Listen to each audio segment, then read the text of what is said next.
Hi guys, my name is Chuks, and today I'm going to be teaching you on how not to go broke trying to fund your business.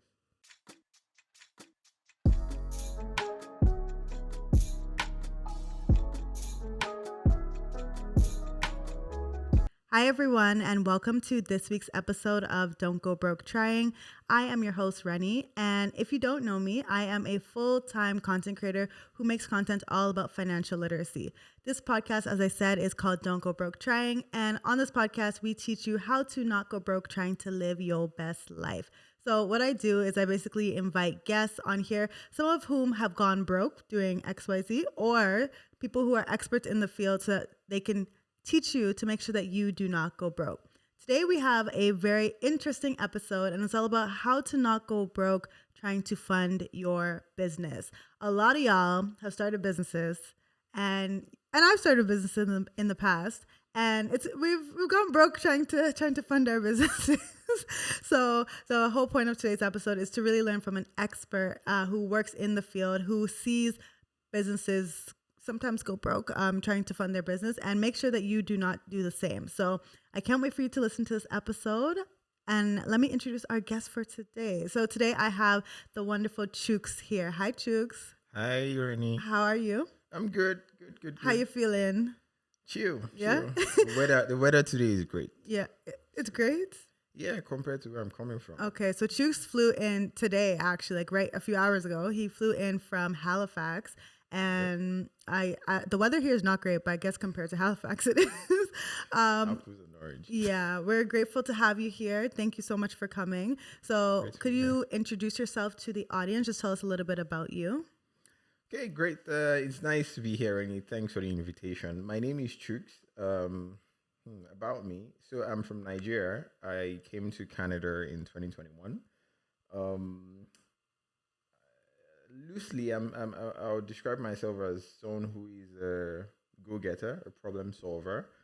Career-wise, I've sort of been in the financial services industry for a couple of years, and I currently work for a financial services industry here in Canada, a financial services company that provides and supports Canadian entrepreneurs.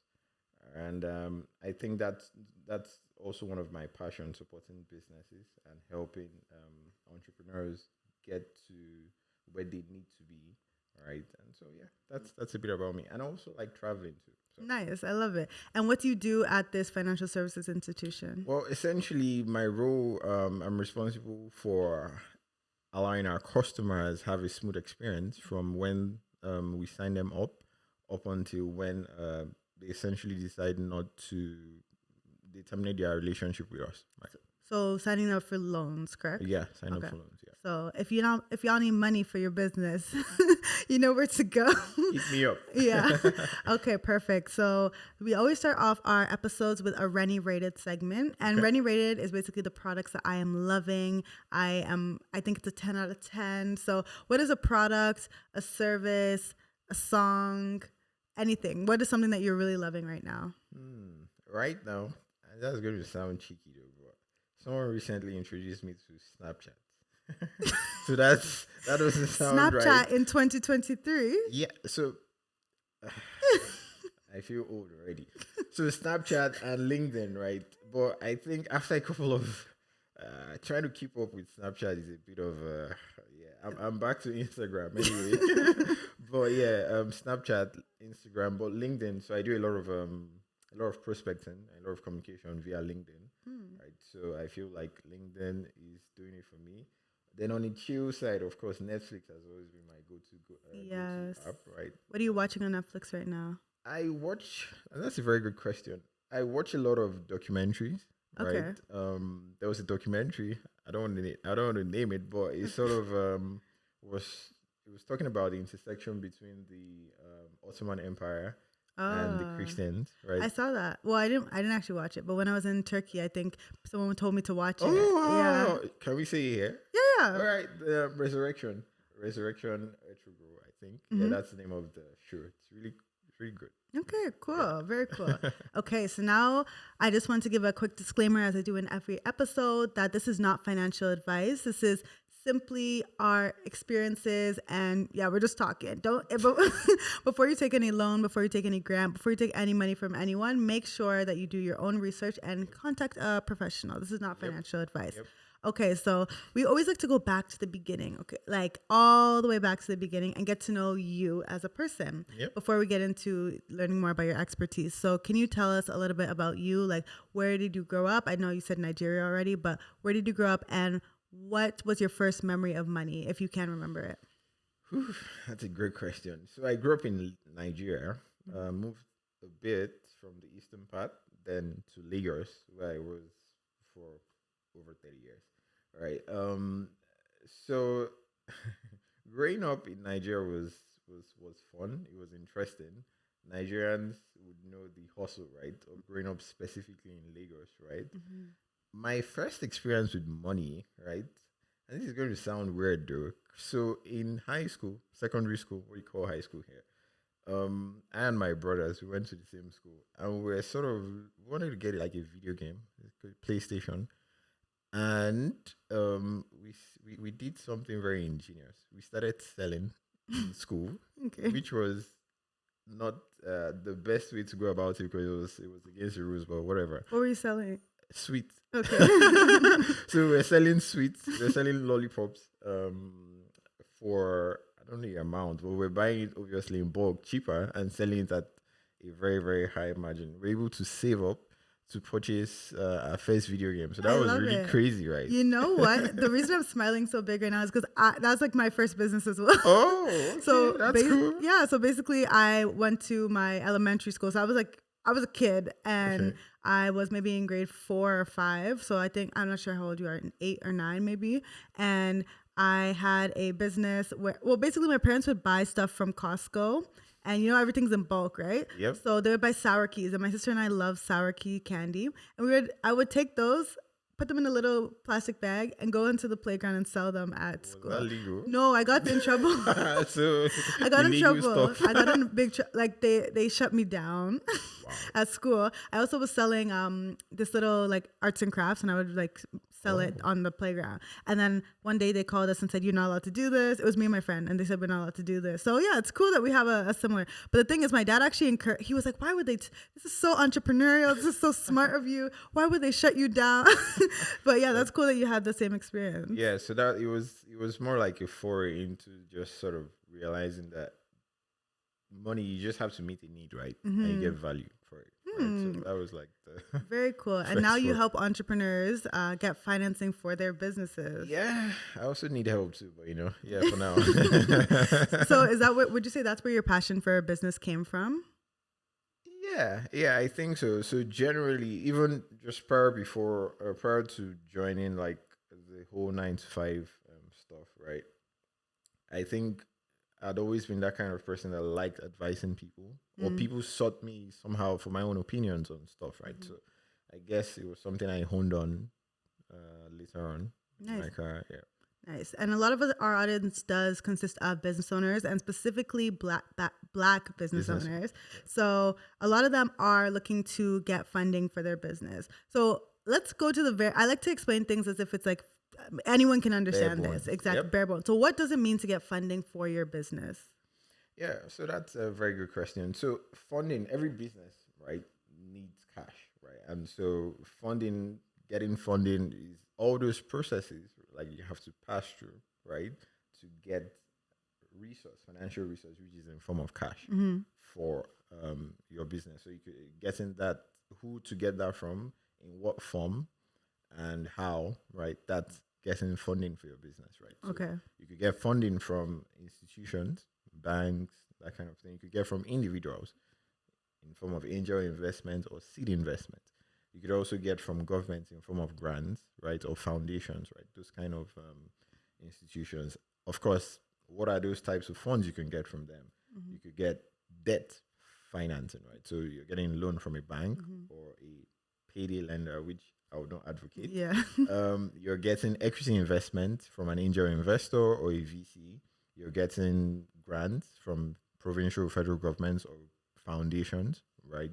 Or you could even get seed investment from family members, right? That's a form of funding for businesses. Okay, so let's try to break down each and every one of those. Okay. So the first one that we'll talk about is debt. So Yep. if you are getting funding in the form of debt, that means you're getting a loan, if I understand correctly. Yep. And so who can you get a loan from? The bank? So yeah, that debt essentially is you're approaching an institution, a bank, or a lender to borrow funds at a particular time to repay interest, right? Okay. So usually, typically, you're advised to seek debt financing or funding when you have one predictable cash flow, Okay. which means your business should be at a particular stage where you've had recurrent revenue and you can predict how your next funds are going to come in, right? Because you need to pay. Yeah. You need to service your loan. That's the word. Yeah. You need to service your loan. So that's for debt financing, right? Okay, that makes sense because I feel like a lot of people go broke because they take out debt financing too early, right? Yep. Your business is not even making money regularly and you're trying Yep. to get a loan from someone which has interest on top of it. Yep. So it could Yep.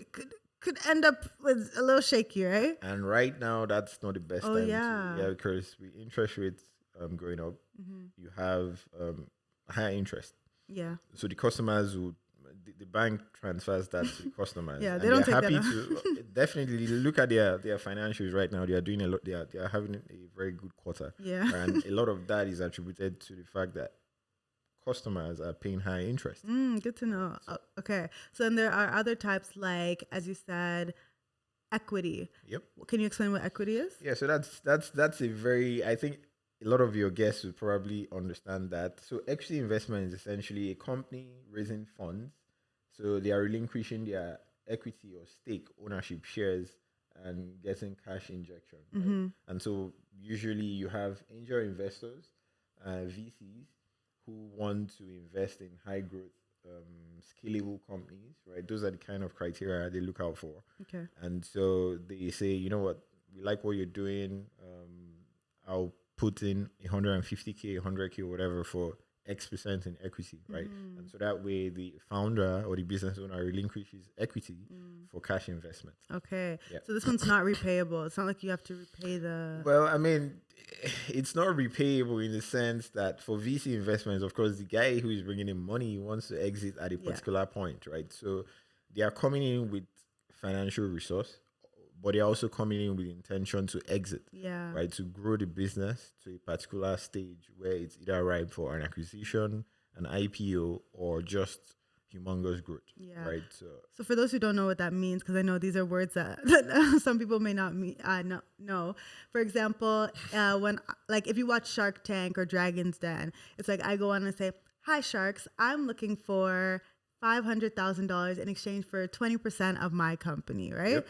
And the sharks or these investors can say, "Okay, I will buy your company for $300,000 for 20% of your company." And that means they're saying that you will now give away 20% of the shares of that company to this shark. They are going to give you the money, but then they're also going to bring in their expertise, maybe their connections, and connect you with relationship people. capital, Yeah, so it is beneficial, but I want everyone to know it's not beneficial for everybody. Like, it's not the choice that everybody should make because, as you said, when the sharks aren't just there because, oh yeah, let me give my money to this person. They're also wanting to get something out of it. So they want you to grow to a point where you can then sell your business and then essentially buy them out of it, right? Yeah. You raised a very good point, and I think I forgot to mention that. So that's one of the distinctions between debt and equity, right? So for equity, the investor, whoever is funding, is not just bringing in cash. They are bringing in stuff like relationship capital that helps open doors to position the business for growth. Yeah. But for banks,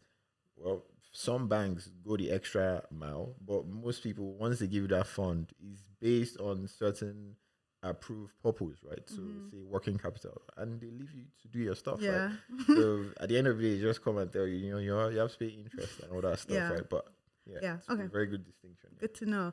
And then the next one, grants. Okay, so I recently won a $10,000 grant, and everyone was like, Congrats. "How'd you do this? I didn't know about there were grants." So can you tell us a bit like what are grants and yeah, what are grants and So how do they work? grants are non-refundable funding given Love to it. businesses. So like she won 10K. That's really cool. The whoever is issuing that or giving that fund does not expect anything in return. Usually, it's governments or foundations that feel like the purpose of what you're doing aligns with their own thesis or investment thesis, and they feel like, you know what, she's doing the right thing, and this is what we want to support, and so they give you grants. So Yeah. a lot of grants. There are a lot of grants, especially from the federal government of Canada, provincial governments, and foundations, right? Yeah, exactly. So I like to describe this as it's kind of like free money. Obviously, you have to you have there's a lot of. It's not like you can just use it for anything, though. I think Yep. that's what people need It to has a understand. specific purpose. Yeah. So I had to tell them exactly what I'm going to use it for, which vendors I'm going to be paying. Had to Yep. show them receipts that I paid. So it's free money because you don't have to repay it, but there are specific things that you have to use it for within a Yep. specific time. Yep. And yeah, so like, but I think it's still good. And you're audited, right? They said up to 2 years later you can be audited. So Okay. I sent in all my receipts, but they can check 2 years. Did you actually buy that camera that you said you were gonna buy? Yeah, Right? They can yep, actually check. So yep. I think someone told me that they're going to get grants in order to redistribute the money to their community. That's what they told me, and I was like, I don't think that's Yeah. I don't think that's a good use of funds. yeah, but, like, exactly. Like they were like, oh, I'm gonna get these grants and then give them to everyone and help the community. I'm like, okay, well, if you get audited, you're paying the money back. So yeah, that's you could. I mean, I don't want to say fraud, but like that could be seen as it's fraudulent, it's right? given fraud. It's given 419. and that could be detrimental to your rep. Yeah, yeah. 100%. Okay, the other type is bootstrapping. So bootstrapping would be what? Well, it's not funding, I feel right? like bootstrapping, like everyone has to bootstrap. And what is bootstrapping? That's so mostly you refer to bootstrapping as the business owners leveraging their own personal financing or funding, and financing or funding that business to a point where they start making revenue and are self-sufficient, right? So that's the bootstrap process. Putting in your own money. Putting in your own money. And I feel like everybody, it's more like an unspoken requirement to get a loan or get equity financing. Like, put your money where your mouth is, Yeah, right? that's so true. you have to bootstrap, right? You just have to, Yeah. right? So I know that's a tricky. Yeah. The amount becomes tricky when you want to get a loan, but essentially, I think it makes sense if you're going to start a business, at least put in some dollars, Money. right? Yeah, it makes Put in sense. some Like, money. why would I give you money if you never put in money in your own business, right? Yeah. Well, so there are some people who, there are exceptions though. There are exceptions to the rule. So, for instance, sectors like renewable energy and some industries that require high investment, right? Yeah, like a lot of money. Yeah, the amounts the person will want to put might be infinitesimal, right? So you have stuff like research grants and stuff like that help to cover those initial setup costs, right? So there are exceptions to it, but ideally, even if it's a registered company, that costs a couple of bucks, Yeah, right? So that's true. put that in. That's true. Yeah. Okay, so what? And I guess one more, seed funding. So what is seed funding? Okay, so seed funding, that we're sort of angling towards the venture capital. Equity.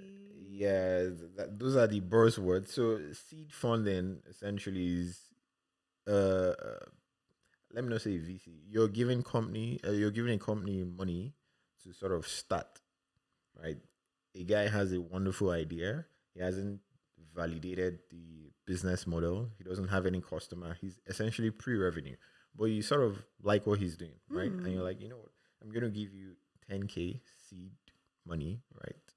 Not to go spiritual, but like I'm sowing a seed, right?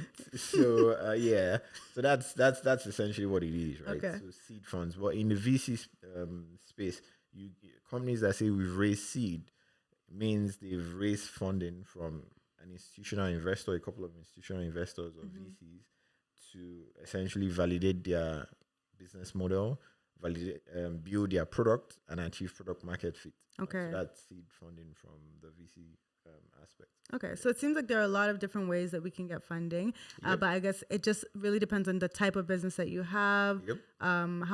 how far along in your business you are, Yep. and I guess there are a lot of factors that Yep. would impact which one you would take. Yep. So, are there any downsides to any of these forms of funding? Like, if I take a grant, is there a downside that you can see? A loan? Any of these? Are there downsides? Okay. Because again, we're trying to ensure nobody goes broke trying to get funding. Get funding for their Yeah. business. Yeah. So I think I usually advise a lot of introspection, if that makes any sense. So first of all, you need to know, do I need to fund my business at this point in time? Mm-hmm. If I do, what type of fund am I gunning for, right? And how do I go about it? Where can I access that those funds? So I'll start with a typical business owner, right? You have an idea, right? You've sort of tested the market. You have a couple of feedback from customers. So I'm assuming this typical business owner has done his due diligence and his homework. You now want to fund your business, right? Mm-hmm. It might be better for you to apply for a grant, and which is non-repayable, right? And grow your business to a particular stage before seeking external investment like debt financing, for instance, Mm-hmm. right? Or equity investment. Now, like I said, for debt financing, typically you have businesses who have run for maybe a year, 2 years, or 3 years, generating recurring revenue. They are cash flow stable, not positive, cash flow stable, Mm-hmm. right? When they approach banks, they are a very good, they are the ideal customer profile Makes sense. for banks, Yeah. right? If you're someone who is just starting out, you don't have customers, you don't have revenue, you don't have maybe a good credit history, Mm. you are not the ideal customer. The banks don't want to Yeah, the lend money banks to don't you. want you, right? Yeah. So you want to think about that, right? And this is where financial literacy also comes in.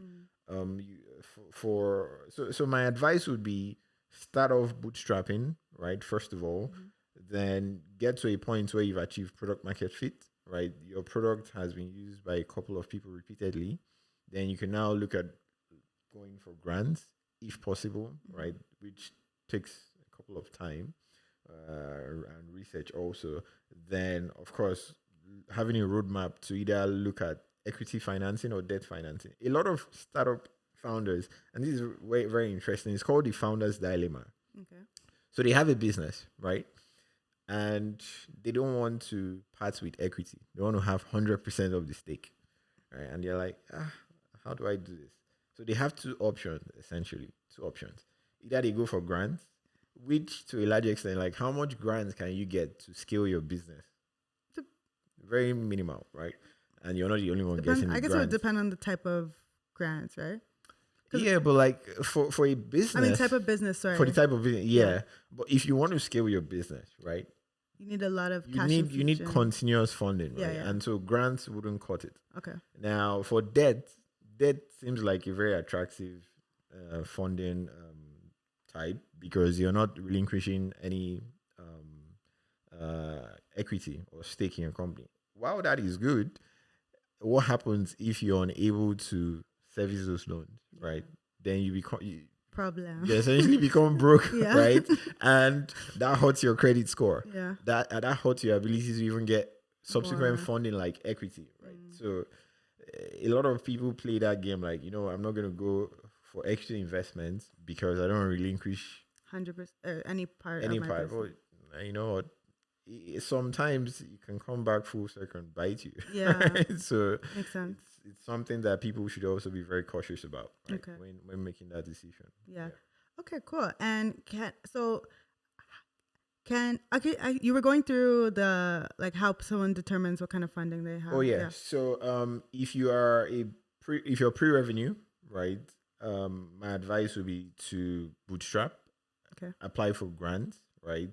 When you are post-revenue and you've operated for a couple of years, where you most likely would have met a lot of requirements for either lenders like banks or investors, those requirements, you can go for either, right? If you do not have if you do not have a very good credit score, right, which I wouldn't say is the case frequently, but most people who don't have very good credit score have two options. They either go to payday lenders, which we do not support or recommend, 0 out of 10. Do or not recommend. yeah, or I would recommend trying to raise funds in exchange for equity or to part with your equity, That right? makes sense. Yeah. I know you mentioned the ideal client for a bank. Yep. So my question was, can anybody get funding? And I guess not everybody can, especially from a bank because they have Yeah. strict requirements. So Yeah. what kind of things, if somebody's listening and they want to get funding from a bank, for example, Yeah. what kind of documentation do they have to have? What kind of customer profile do they have to have? So Yeah. post revenue, obviously, but Yep. what else? Okay, so post revenue, you have to have a good credit score. That goes without saying because the credit score for the bank, the credit score, what's the credit score? It's just telling me that you're a good borrower, right? So if you have a higher credit score, it means the likelihood of defaulting on a loan is very minimal, right? Yeah. So Is there a definition of good? Like what? depending on the type of loan, so a working capital loan, for instance, which is a loan that you're getting to meet your short-term obligations, right? If a bank is lending you, those kind of loans are usually for a shorter duration, right? They want someone who has a very good credit score, Okay. right? Yeah. Because It's a short short term. duration, right? And if they lose that fund, that's not going to be cool, right? In terms of documentations, business plan, right? So your business plan has to be very, very explicit. Your financial projections, right? Okay. Your historical financial statements, so income statements, balance sheets, uh, articles of incorporation, right? Who are the folks on your board, right? Things like cash flow statements also, right? So I know I'm guessing a lot of people are listening to this and they don't have any of those statements at all. I'm actually 99% sure. Not do that. Yeah. First of all, do you have to be incorporated to get loans typically? Yes. Okay, so Yes, no you sole do. proprietorships. It's typically incorporation. So sole proprietorship, it's very of course there are always exceptions to the rule, but the thing with sole proprietorship, just from the basic definition, it means that all the risk On is you. on one person. So what happens, God forbid, if the person is dead? That means the bank's money is gone. Yeah. OT law. Right? So yeah, banks will typically give out funds to registered entities. Okay. Right? And yeah, so that's That makes sense. So for those who don't know, in Canada there are a few types of businesses that you can have, but the main type is the three main types are partnerships, corporations, and sole proprietorships. Yep. When I'm a sole proprietor, that means I am the business. It's me, myself, and I. I was this until this year, and then I finally registered as a I incorporated my business. great choice because all the liabilities Yes. was on you. Yeah. So You could before be that, sued. if someone wants to sue my business, they're actually suing me, Reni. Exactly, yeah. Now, if they want to sue my business, they're suing Reni the Resource, which is an actual business that Exactly. is a separate entity from me. Exactly. So a bank wants to know that if they are loaning to someone, they're loaning to not just you as an individual, but your business, right? Yeah. Yep. Okay, so you also mentioned statements like the balance sheet, the income statement, Yep. the cash flow statement. Yep. Again, I don't think the majority of people have these. So if they are seeking or debt, they should be looking to start recording things. Yeah. So those and that's where I think, thank God for technology, right? So I think I have to mention this right now. A lot of Black business owners, I won't say a lot, but some people fall into the trap of not separating personal finance from business finance. Oh, right? yes. I see it often. And so yeah, you make a sale today, right? Instead of putting your business account, you're transferring those funds to your personal account. Yeah. And so there are no records of your sales. You could be doing huge turnover in a month or in a year or in the period, but no one knows because of you're not keeping good records, right? That's not a very good habit. So in terms of financial literacy, you should be able to separate personal account from business account, Okay, and this is for everyone. Please, I hope you're listening. Even if you are a sole proprietor, still separate your business expenses and income from your personal expenses and income. You also can't really track if you're actually making money if you're mixing the two together, because I guarantee you're just dipping into your business money to fund your personal, or vice versa. Yeah. Okay. And also, some people need to, I guess, I wouldn't say you don't need to hire an accountant right away. You could use stuff like QuickBooks or even Microsoft Excel, right? Just keep a record of income inflows coming into the business and what my expenses are, with evidence like receipts, that kind of stuff, right? Yeah. So that at the end of the month, or the year rather, when you want to file an account, right, you have those records and you can prepare your financial statement, right? And that ties in with your stuff from your account statement. Yeah. Right? Yeah. Okay. Yeah. And I know you mentioned not all Black business owners, but honestly, the majority. From what I've seen, whenever I have one-on-ones with people, and they ask me questions like, "Oh, what should I do for my personal finance?" I just started this business, and I'm trying to. They don't have any. First of all, they have one account for everything, and then they are not tracking anything. Like I met with someone a few weeks ago who tracks everything on a notes app in their phone. Yeah, and I'm like, you're gonna make a mistake. At least you're tracking something, but you're gonna make a mistake that way. So I would tell everyone to avoid going broke. Please start with tracking your income and expenses. Separate your business finances, as you said, and you can use apps like QuickBooks, Wave, Excel. I have an Excel spreadsheet. Maybe I should start selling it, because I think people need it. Your template, right? Yeah, you could monetize on it. Yeah, because I think people really need it. Yeah, I think a lot of, and everything helps, just like you said, it makes things very clear, because you can't remember everything. Right? So it's very good to actually keep records, because when you go to a bank, for instance, a bank wants to. So what was your previous year like? And you're like, I don't have any records. You're like, end of discussion. Yeah, but we ain't giving you no money. Yeah, because at the very least, it shows you're not disciplined. Yeah. And you need to be very disciplined if you're going to be responsible for someone else's money, because you're borrowing to pay back. It's not your money. Yeah. Question: what happens if you can't service the loan anymore? What happens? You get blacklisted. There are processes, obviously. So what banks will do is try to recover, right? Most banks will obviously have collaterals, right? And so if a borrower defaults, the bank has their processes. They try to get their money back. If that doesn't work, they look at the collateral. Usually the collateral would either be able to help them realize a large chunk of what they've lost, or even more than that. So what are people putting up as collateral, like their house? Or their mortgage. Most collaterals, mortgages, which now becomes interesting, because I don't want us to deviate, but you now get to a point where some people can't even get those funds because they don't have those collaterals to put up to start with, right? So systemic problem. Yeah, those are systemic issues. Yeah, that's another gist, right? Okay, makes sense. Yeah. Okay, so what are some of the common mistakes that you often see business owners making when seeking funding? Any of the types of funding? Well, so the first common mistake would be going for a particular funding type that you're not prepared for or you do not need. So someone who probably should have looked for grants, for instance, going to borrow from banks, and you can't sustain that. Or someone who is not ready to receive VC investment, going to raise funds, and those guys are pummeling you every day with expectations and stuff. You need to grow, right? And there's a bit of conflict there, right? So you have to be so that's one. Secondly, you have people who are not very like we talked about, people who are not very disciplined. Yeah. And they sort of make a whole lot of mistakes, right? That leaves them either broke and their credit history bad, right? And unable to, they're left in a cycle of debt, essentially. Exactly. Yeah. Right.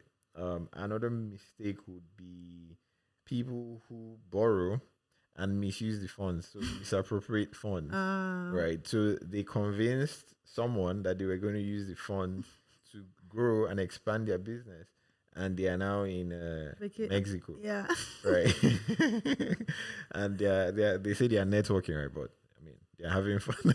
Yeah. Right. So misuse of funds, which is not very good because it shows a lot of lack of discipline. Yeah. Right. Yeah. Yeah. So those are some of the mistakes that. And you've mentioned your credit score a few times. So Yeah. can you guys tell us how important your personal credit score is with your business? Because I think a lot of people would think, oh, it's a separate entity. Who cares? But again, how does that work? Yeah. So your credit score, like I said earlier, is essentially a measure of how good this person is with funds that are not his, right? Because your credit score comes from credit that you get from the government, right? So if I'm able to borrow from the government and pay as at when due, right? There are a couple of things that come into play: your utilization rate, the length of time you've stayed, the frequency, the number of times you've been called upon, like your credit, and a host of other stuff, right? But principally, we just want to see is this person a good borrower, right?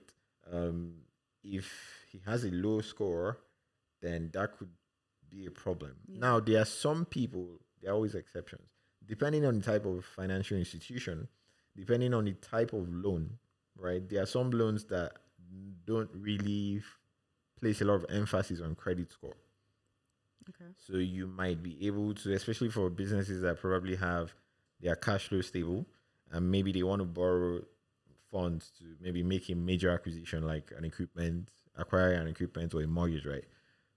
At that point, the credit score of the owners might not count for so long. But if you're starting out or you've been in business for just a couple of years, banks will look at, and it's say working capital, right? Okay. Banks will say, your credit score is it's not cutting it, right? And I feel like if I borrow you this money, it's going to go to. They're not giving you that money. Yeah. They also look at things like your financial statement. They scrutinize it a lot. And it's something that I think a lot of people need to be aware of, right? There's something called debt to equity ratio, which means, and the industry standard is your equity should cover your debt at least twice. So it should be a 2-to-1 ratio. Taking on a lot of debt flips that, which is not good because if you go bankrupt or you're unable to service it, that's a problem, right? And it will affect your credit score essentially, right? So that too is also very important. But yeah, the credit score, like I said, very, very important, especially in Canada, right? To get a house, to get a car, to even pay your phone bills and stuff like that, you need to have a very good, you need to be disciplined, right? Yes. And if you start off wrong, right, it takes a long time to correct those mistakes, right? So it's better you just borrow wisely. Always apply wisdom, right? And repay as much as possible. And as at when due. So just building on that, if I decide not to pay I cannot no longer service my loan. That hits my personal credit, or how does that work? Because I feel like some people may just be like, oh, taking out money, they can't. Well, I guess you get blacklisted after the first time, so you can't really do it over and over, right? Exactly. But does it hit your personal credit as well? You would be impacted in some way, right? Because you are tied to the organization, you're affiliated to the organization. Yeah. And before any other person gives you, it's a very close-knit circle. Okay. Before any other person gives you loans, they're going to run your name and who you're affiliated with, right? So okay, sounds good. You'll be flagged. So don't do that, everybody. Fix up. Okay. So how can a business owner improve their chances of getting approved for funding? Are there like any certain things we can do? I think you mentioned that having a solid business plan would help you get approved for funding. Any other tips? So for my, that's a very good question. General tips, right? Have a very good business plan. And when I say business plan, a lot of people, and this is very common with people in tech, right? Tech entrepreneurs, they focus a lot on their product or service, not the business. Right? So have a very good business model, business plan, how to earn money, because that's why anybody will give you money to start with, right? Have a very good go-to-market strategy, marketing plan. A lot of financial institutions actually go as far as looking at your projections in the next 3 years to see if you even have plans to hire, right? Because someone who has plans to hire means he's going to be in need for a Scaling. long Yeah. run, Good right? point. Long haul, rather. All right. So someone who is, if you have like just two or three people, chances of that business generating as much revenue is a bit limited. So that could work against you. So being disciplined, having a very good business plan, right? Also, I don't want to say this, but I think I need to. You have to be in a domain, a market that is attractive or competitive. Like have a competitive advantage, because if the difference between you and someone else is probably pricing, right, then you're screwed. Someone else can just reduce their price or increase it, whatever, and you're gone, right? So having a very good competitive advantage gives a perception of stability, gives a perception of, okay, she knows or he knows what he's doing, right? A lot of then your partners, right? Your who you have on your board, that kind of stuff. It helps position you in a very good light. Okay. And so, what about some of the red flags that could be in my business and an investor would see that and they'd be like, nope, we are not funding this business? Like, what are some things that you hear often? So the way your business is structured, the legal structure. So like we talked about, is sole proprietorship. Someone who wants to fund your business might be turned off by the fact that you're sole proprietorship, right? That speaks a lot. One is the risk. Secondly, they feel like you probably are not a team player. So if you do not have partners, co-founders, or whatever, right? Are you a jack of all trade, right? True.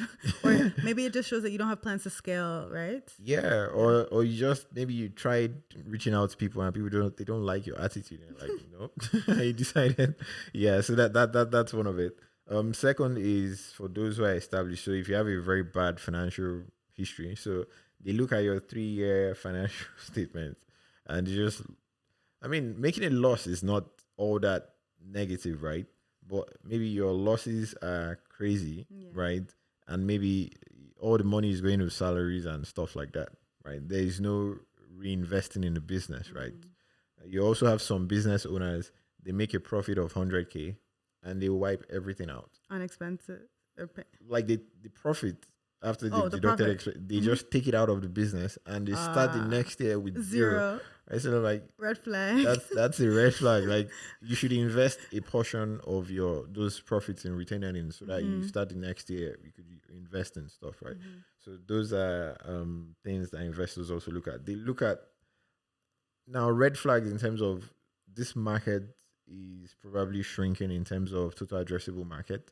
Maybe technology has disrupted that market and why would I invest there? Why do I invest there? The returns are minimal, like right? Investing in Blockbuster when Netflix was rising. Exactly, right? Yeah. So those are the kind of decisions that the financiers or those who have the funds will make decisions. Also, there are some businesses that certain financiers wouldn't just fund. Maybe it goes against who they are, right? Yeah, that makes sense. Right. Like, for example, if it's a Christian organization, like for a grant, they would want to fund a cannabis company. Like, is that an example? Well, it's legal now, so I know, but some Christians they might be like somehow about it. Yeah, so some institutions wouldn't fund like institutions or businesses that have a vibe of taking advantage of certain. So women, for instance, they wouldn't want to fund those types of businesses because that goes against societal norms and stuff like that. Okay, so that makes sense. They wouldn't fund those businesses. Yeah, and I hope everyone's listening to this. And it doesn't mean that you can't have you can't be a sole proprietor. Yeah. It just means that when seeking funding, it may not be the most attractive things to funders. Yeah. But again, not every business needs to seek funding right now. It may be 10 years later when you're ready to actually seek funding. So I would just tell you to make sure that you take this advice, but also apply it to your own situation. Yeah. And I need to say something too. Do not, if you don't have the funds or the structure to set up a limited liability company, right? You could start as a sole proprietorship and work your way, right? So there is no one says you have to start as a limited liability company. You can start as a sole proprietorship and work your way as you scale. But just if you're going to go for debt funding or financing, chances of getting that as a sole proprietor very, very slim, right? Yeah. Okay. And what about red flags on the other side? Because I think a lot of people may go broke by trying to get funding from random sources, like Yeah. I feel like sharks, or what do they call it? Not the sharks, but like Look, payday loans, PD, payday sharks. Yeah, yeah, like PD for guys. example. So, what are some red flags for us looking for funding for our business, just to make sure that we don't go broke? Like if their interest rate is like a payday loan, what are they like? The criminal code, like the criminal interest rate in the criminal code of Canada right now is 47%. Yeah. That is insane. And some people go for that, right? Red flag, no? That's a red flag. That just shows you how desperate those people are. Yeah. Anyway, right? Um, that's crazy. Yeah. How do you? Yeah. So those anyone who is promising you ridiculous interest rates, like interest rates that are way below what any financial institution can offer, they are red flags. And I'll tell you why. Most likely, when you're done paying those fees at the end of the day, you will wish you went with the regular guys. So there are some institutions that give hidden fees, right? If you default on this, a daily fee of this, and when you calculate all that, you realize It's that cheaper to go. it would have been cheaper to go with a regular financial institution. And that's where financial literacy comes in, and where your disclaimer saying seek professional advice, right? Yeah. Don't be swayed by interest, because that's why a lot of them used to attract people. Like, oh, our interests are very low. Yeah, but what's the fee that I incur if I default just for one day? Okay, Right. that's a good point. I didn't know that. So Yeah. So I mean, yeah, okay. that's something that you need to. And so I think the key thing here, just to make sure you don't go broke, is when as a person themselves, you need financial literacy regardless. But Yep. when you have a business, I feel like you need another level of financial literacy to ensure Yep. you don't go Yep. broke. Yep. To manage your business, Yep. to interact with like how you're pricing yourself, but also like when you're accepting funding, you need to understand that whole thing. Yeah. They need to understand when is the best time, what stage is the best for me and my business to accept funding, because it comes with a lot of responsibility. Yeah. Right now, if you're accepting debt funding or financing, it means you're going to pay a very high interest because of the way the Extremely market high. is right Yeah. now. Capital is not cheap, right? At all. And so And are those usually variable interest rates, or are they fixed? they are not fixed; they're variable, Oh. most likely. Wow. So if you took a loan 2 years ago when the interest rates were cheap, Yeah, and it's a 2-year loan, yeah. they're upright. Yeah. Wow. Okay. Good. I mean, if you locked in at a very good fixed rate, you might be lucky. But Yeah. most people go for floating variable. Yeah. And yeah, right now they. And right yeah, now it would make sense to go for variable and not lock in at this crazy rate. that would be crazy. Yeah. So you said about using your funding or being responsible with your funding. So Yep. how can business owners ensure they are being responsible with the funding that they get so they don't put their business at risk and go broke? Yeah. So the top of the list would be using those funds in revenue generating activities, right? Okay. Not stuff that you when you throw the money at is gone, right? So you want to invest those funds or deploy them rather to revenue generating activities. Examples. So marketing, right? Okay. R&D, developing a new product that is probably going to meet a segment in need and Okay. generate revenue, or even hiring staff, for instance, talent that would work to improve your product, your service, that kind of stuff. So revenue generating activities. So putting your money in things that will make you more money. More money, So making their money work for you. So Exactly. and then so you can pay them back if necessary or whatever this funding Exactly. structure is. Exactly. Don't go buy a car, stuff like that. Except the car is making money, more money. Yeah. I mean, Yeah. Okay. And can you tell us about any like surprising funding situations that you've seen? So either a good news story or maybe a bad news, like traumatic horror so- story. I don't know. This didn't happen here, but like this is a very funny story. So back home when I worked in the bank, there was this customer who borrowed a lot of money, and at some point when he was defaulting, they realized he was in Canada. Ah. So the dude ran away with the So Japan with money. exactly. So he ran away with folks' money, Oh, right? wow. And it was, I don't think they were able to recover a lot of it, right? Because he borrowed money and left, right? So Yeah. Okay. Okay. that was one of the bad ones that Yeah. I've seen, right? Have you seen any good ones? So Yeah, I mean, there are some people who sort of like the amount of funds that was given to them, they were able to use that to turn around their business like very, very rapidly, right? Yeah. So those are like, you always have success stories. Mm-hmm. It was a female-run business, and she was looking to get funds to expand her cosmetic line, right? And she was able to get a considerable amount of money, not so much, but now she's expanding into the US, right? So that's very good. Yeah, it was very. And I know you mentioned resources, like you should always seek out professional advice or resources. Where would we find this? Yeah, so I mean, right now you have financial advisors like everywhere. At the bank. At the banks. I won't say Chat GPT yet, but could be an option. Yeah, I mean online. Ask them. Yeah, you could take advantage of banking advisors or financial advisors at banks.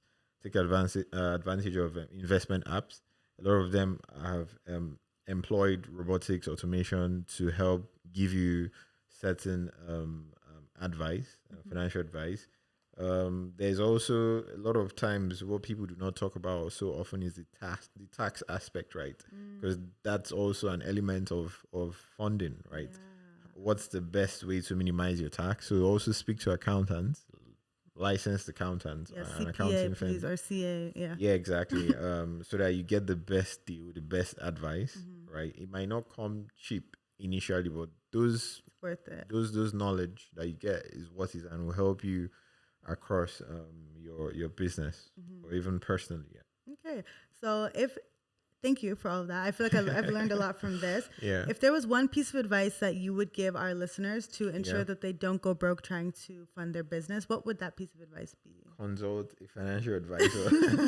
It's as simple as that. Just consult a financial advisor. That helps with answering a lot of questions because that way you're explaining to the person your situation, right?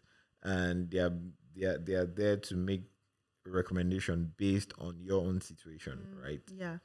I agree. I think that would be the best advice I would give. Yeah, right? I think a lot of people overlook these things because it's, again, they're like, oh, it's expensive. I don't want to reach out to a professional, but it could be it could save you so much money in the long term if you just consult someone up front, somebody who knows the landscape. They can advise you properly, tell you, okay, maybe don't go for debt funding right now, go for this type of funding. But of course you have to be receptive to listening to their advice. Yeah, you also have to be receptive.